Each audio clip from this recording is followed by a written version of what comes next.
अस्सलाम वालेकुम। हमने मेगलोब्लास्टिक एनीमिया स्टार्ट किया हुआ था। अब हम फॉलिक एसिड डेफिशिएंसी एनीमिया से देख लेते हैं। देखिए अब किसके अंदर फॉलिक एसिड की डेफिशिएंसी हो सकती है। सबसे पहले तो आपने ये याद रखना है कि फॉलिक एसिड की जो डेफिशिएंसी होती है ना, वो जल्दी हो जाती है। विटामिन B12 की डेफिशिएंसी होते हुए ना बहुत टाइम लगता है, सालों लग जाते हैं, क्योंकि हमारी बॉडी में बहुत अच्छे स्टोर होते हैं विटामिन B12 के। फॉलिक एसिड के हमारी बॉडी में अच्छे स्टोरेज नहीं होते, इस वजह से इसकी जो होती है ना डेफिशिएंसी, वो जल्दी आ जाती है। ठीक है, डेफिशिएंसी कैसे आ सकती है? कोई पर्सन जो है वो डाइट में नहीं ले रहा फॉलिक एसिड को, इस वजह से हो सकती है।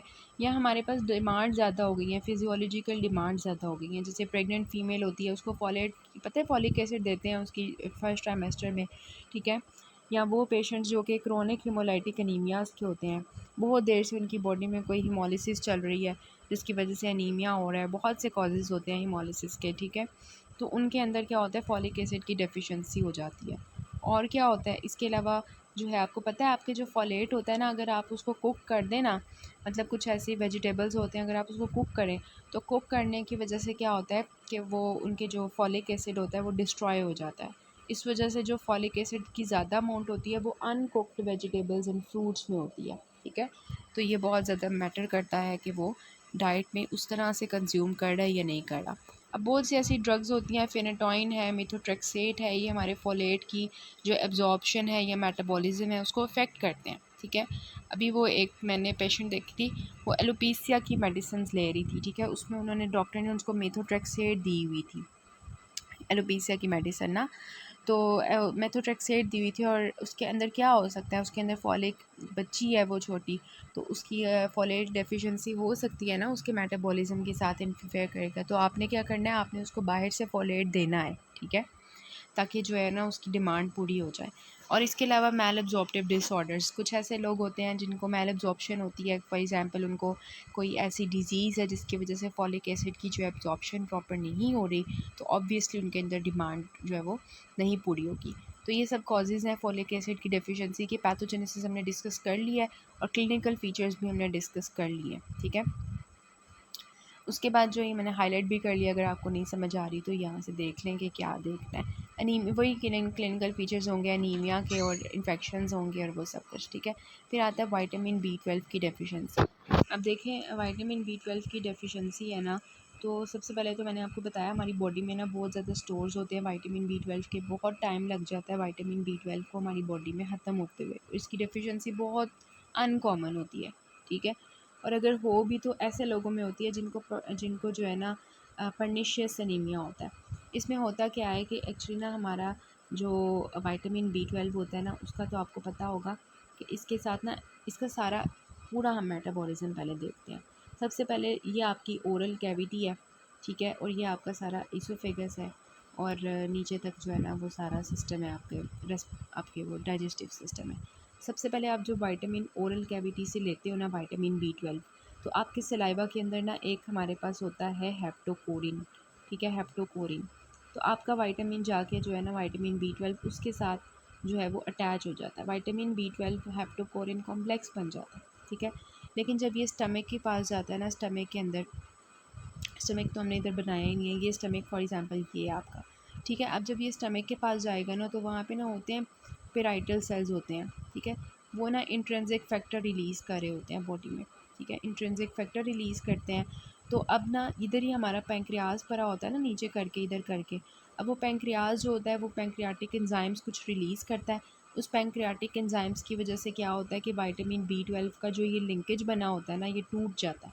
ठीक है, विटामिन B12 हेप्टोकोरिन से अलहदा होके इधर आ जाएगा, और वो पैंक्रियाटिक एंजाइम्स विटामिन B12 का जो कॉम्प्लेक्स बनाएंगे, अब वो इंट्रिंसिक फैक्टर के साथ बना देंगे। ठीक है, अब विटामिन B12 पहले हेप्टोकोरिन के साथ अटैच था, अब वो इंट्रिंसिक फैक्टर के साथ अटैच हो जाएगा। अब ये विटामिन B12 और इंट्रिंसिक फैक्टर चले जाएंगे ईलियम के लेवल पे।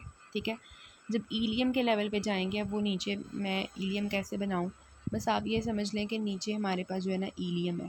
ठीक है, ईलियम है, वहाँ पे जाके क्या होगा कि अब विटामिन B12 अपना जो इंट्रिंसिक फैक्टर के साथ जो है ना ताल्लुक़ है वो तोड़ देगा।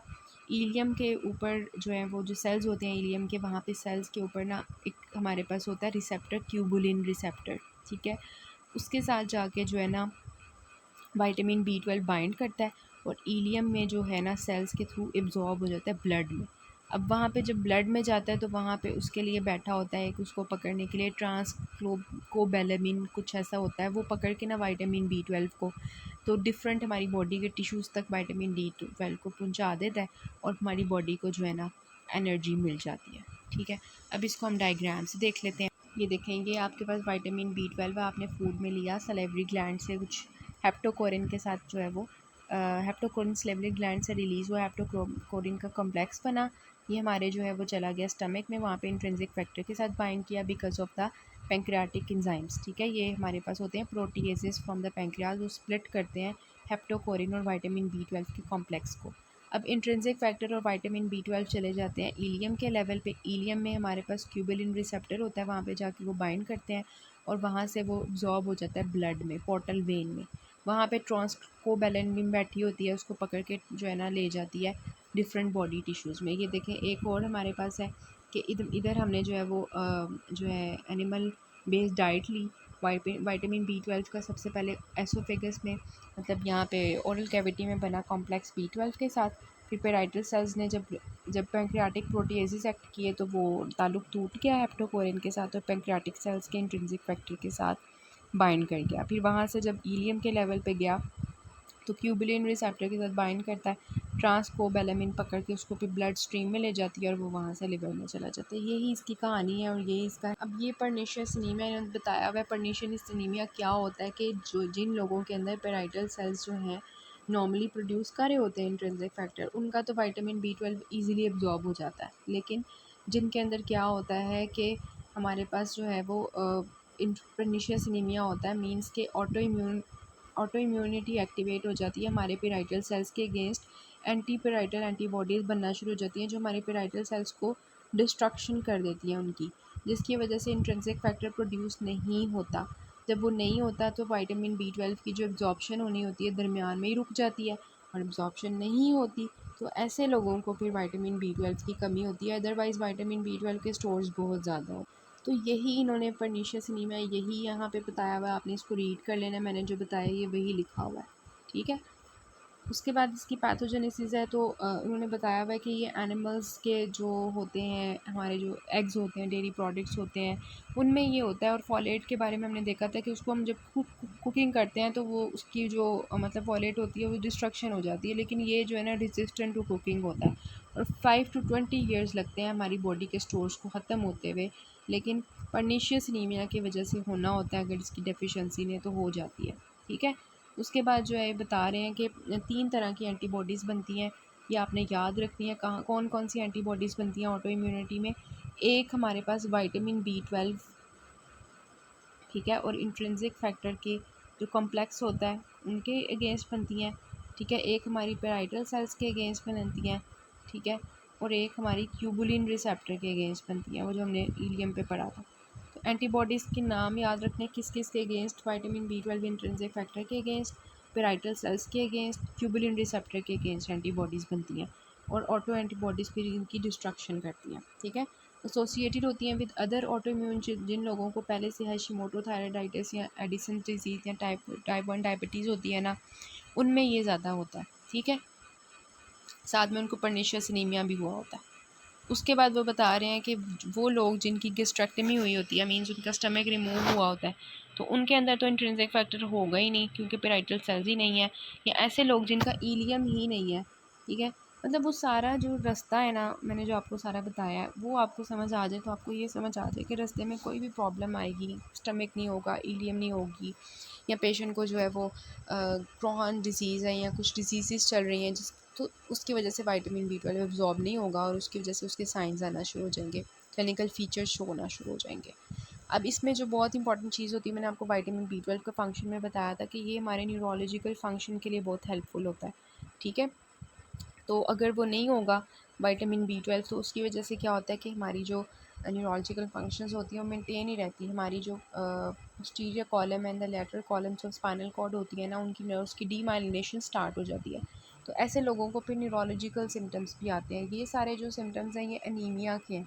ठीक है, ये वाले वो हैं जिसमें हमारे पास एक्चुअली स्पाइनल कॉर्ड की डीमाइलिनेशन की वजह से जो नर्व्स की हैं numbness, tingling, burning in the feets और hands, unsteadiness of the gait मतलब ataxia, loss of position sense, ये सब कुछ जो है उनके हमारे पास क्लिनिकल फीचर्स शो होना शुरू हो जाते हैं। ठीक है, तो मेगलोब्लास्टिक एनीमिया के क्लिनिकल फीचर्स इस तरह से देख लें कि एनीमिया की वजह से उनकी स्किन येलो हो जाती है, पेल हो जाती है और उनकी जो टंग होती है ना वो बीफी रेड हो जाती है। ठीक है, ग्लोसाइटिस होता है इनको। ये देखें, ये हमारे पास क्लिनिकल फीचर्स हैं। इसको कहते हैं एंगुलर स्टोमेटाइटिस। ठीक है, ये एक्चुअली हमारे पास टंग इनकी देखें किस तरह से बीफी रेड हुई हुई है, ग्लोसाइटिस हुआ होता है। और ये हमारे पास मेलानिन स्किन पिगमेंटेशन स्टार्ट हो जाती है। ये जो ये दिखाई हुई है, ठीक है, ये क्रॉस हो गई है। ये हमारे पास स्किन पिगमेंटेशन इन लोगों में होती है। ये एक्चुअली हमारे पास जो है ना इफेक्ट होते हैं, इसको कहते हैं सब acute combined D generation by the vitamin B12 deficiency, जिसमें ये जो हमारे पास कॉलम होता है ना, ये वाला और ये वाला, उसकी वो हमारे पास उनकी नर्व्स डैमेज होती हैं, डीमाइलिनेशन होती है, जिसकी वजह से एटेक्सिया होता है, loss of position and vibration sense होती है। देखें, इस तरह से हमारे पास जो है टंग होती है, बीफी रेड टंग। ठीक है, तो क्या क्या हमने क्लिनिकल फीचर्स देखे हैं? Anaemia, glossitis, neurological manifestations, jaundice भी होता है ऐसे लोगों को ऑब्वियसली, और जब उनकी वो हेमोलिसिस हो रही होगी बिलीरुबिन की वजह से, और बीफी रेड टंग होती है, मैंने आपको दिखा दी। Angular stomatitis, melanin pigmentation, weight loss, anorexia, ये सारी अपनी बुक पे नोट कर लें। ठीक है, बुक पे बहुत कम क्लिनिकल फीचर्स लिखे हुए हैं। ठीक है, तो ये आपने लिखने हैं, याद करने हैं। उसके बाद एक बात आती है कि जो है मैक्रोसाइटिक एनीमिया जो है, इसमें ना दो तरह का हो सकता है, मतलब कि मैगलोब्लास्ट इसमें हमें मिलेंगे और मैगलोब्लास्ट इसमें हम नहीं मिलेंगे, लेकिन होंगे दोनों में ही मैक्रोसाइटिक एनीमिया। ये तो हमने पढ़ लिया, विटामिन B12 और फॉलेट डेफिशिएंसी में हमें मैक्रोसाइटिक एनीमिया मिलता है।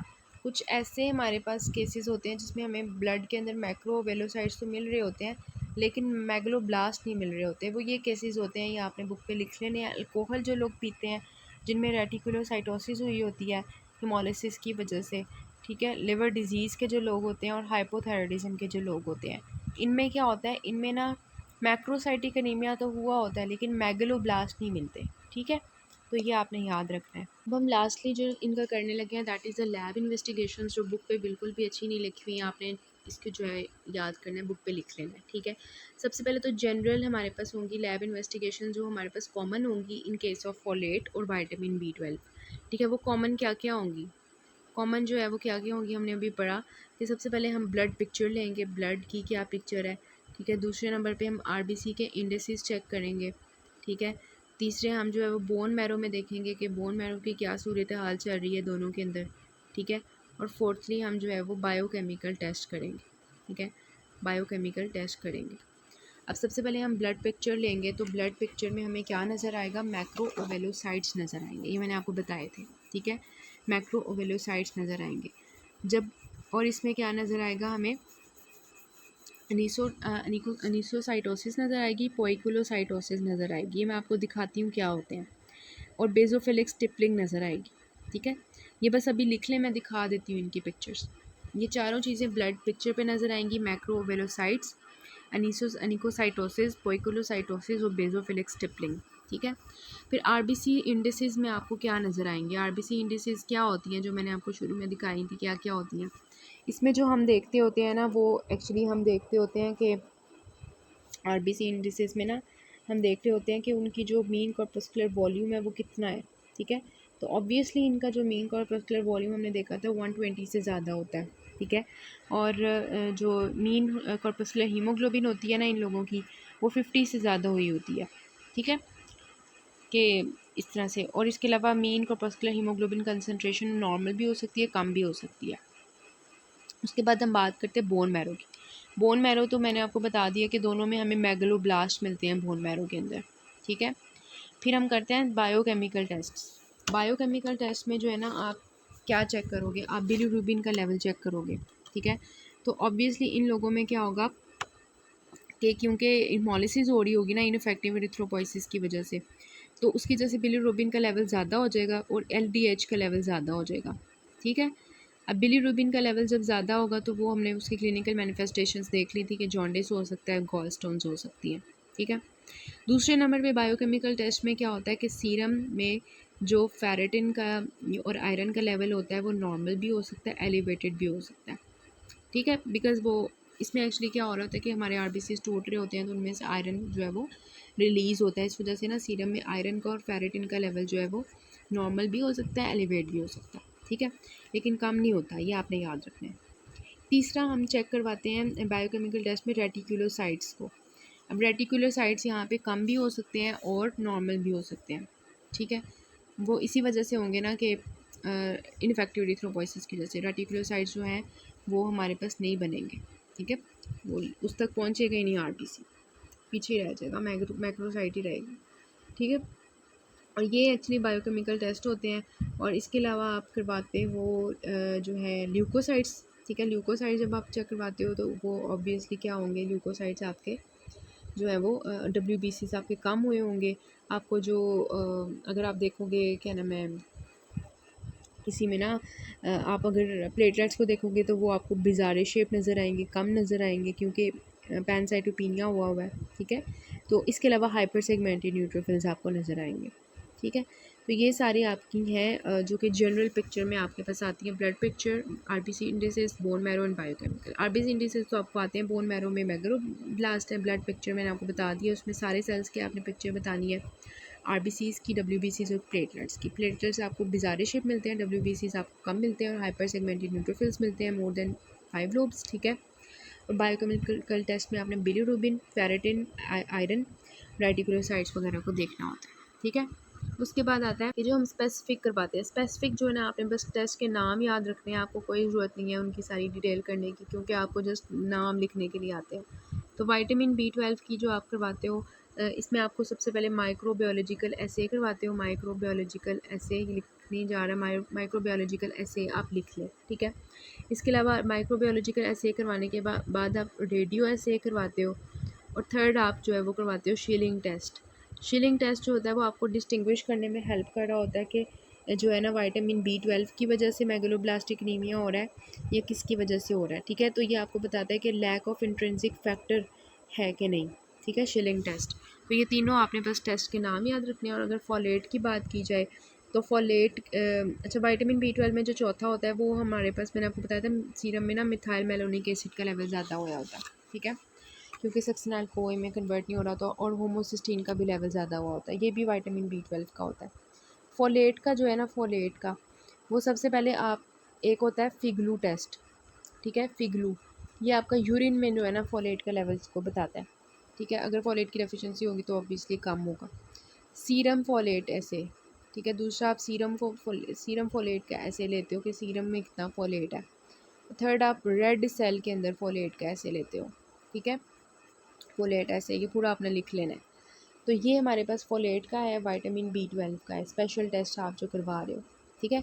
और फोलेट में अगर हम बात करेंगे कि मिथाइल मेलोनिक एसिड तो वो नॉर्मल होगा और होमोसिस्टीन जो होगी वो ज़्यादा हुई होगी, ठीक है। बाकी मैं पिक्चर्स उनकी दिखा देती हूँ आप। This is actually the basophilic stippling जो आपको आरबीसीज़ के अंदर नज़र आती है। इमेच्योर आरबीसीज़ होते हैं ना, तो आरएनए जो होता है ना वो अंदर ही रह जाता है ना आरबीसीज़ के, इस वजह से ऐसी नज़र आती है। This is the poikilocytosis and anisocytosis. Poikilocytosis में डिफरेंट शेप्स के आरबीसीज मिलते हैं और एनिसोसाइटोसिस में डिफरेंट जो है ना उनका जो है वो साइज़ होता है, ठीक है। तो ये आपने डिफरेंस याद रखना है इनका, ये आपको मिलता है ब्लड पिक्चर के अंदर, ठीक है। This is all about it.